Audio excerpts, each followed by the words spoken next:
Hey guys, welcome back again to the channel. So today I'm reviewing Furiosa, a Mad Max Saga. Furiosa is a 2024 post-apocalyptic action film directed and produced by George Miller, who wrote the screenplay as well. And this is the fifth installment in the Mad Max Saga franchise, serving as both a prequel and spin-off to Mad Max Fury Road in 2015. And it focuses on the Fury Road character, Furiosa.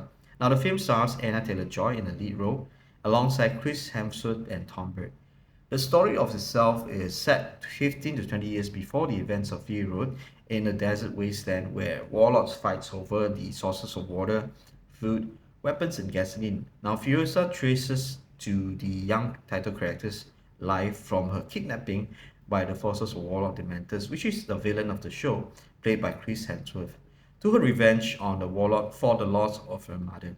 So, over a decade throughout the film, she struggles to survive as a slave, and eventually she is a trusted lieutenant of the Citadel's cult leader, Immortan Joe, and his military commander, the Torrent Jack. Now, going into this film, I am a big fan of the Mad Max Fury Road played by Tom Hardy. Was looking forward to what George Miller has sought for us in this prequel.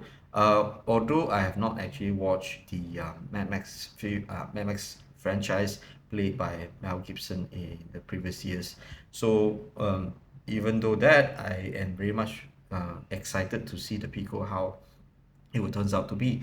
And upon our watching it in the theaters, I got to say the show has actually continues what the law of Mad Max have done in the previous film, and it continues over here. While the highlight is the story-driven, very much character development in terms of how Furiosa characters turns out to be in the previous backstory and how it actually contributed to the story in terms of in Mad Max Fury Road. So definitely the performance of the casting, mainly Anya Taylor-Joy, even though there's much lesser than expected dialogue here from her, but he definitely nailed the role of young Furiosa, has the same gaze or emotions that created the Charlize Theron version.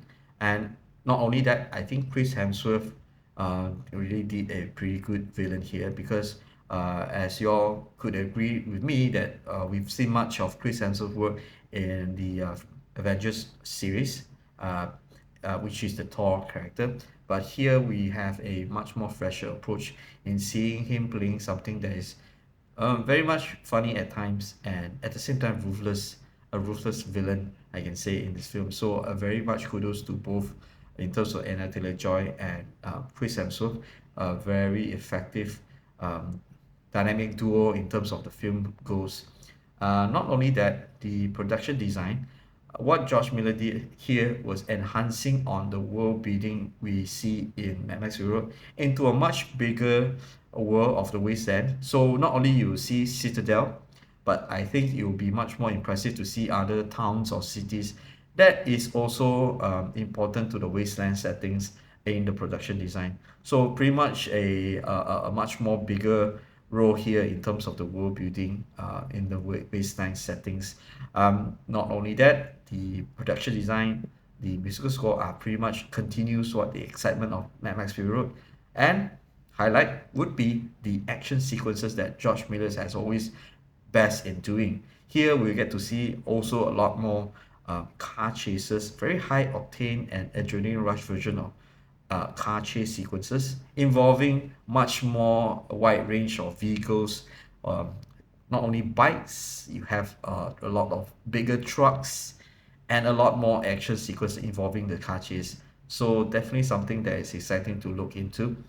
I would rate this film actually, well, in terms of the overall cinema experience, is definitely up there in one of the best films of 2024. I would say a 9 over 10 over this film, mainly because of its very much impactful in terms of production design, musical score, the acting, the performance, story driven, and also the action sequence.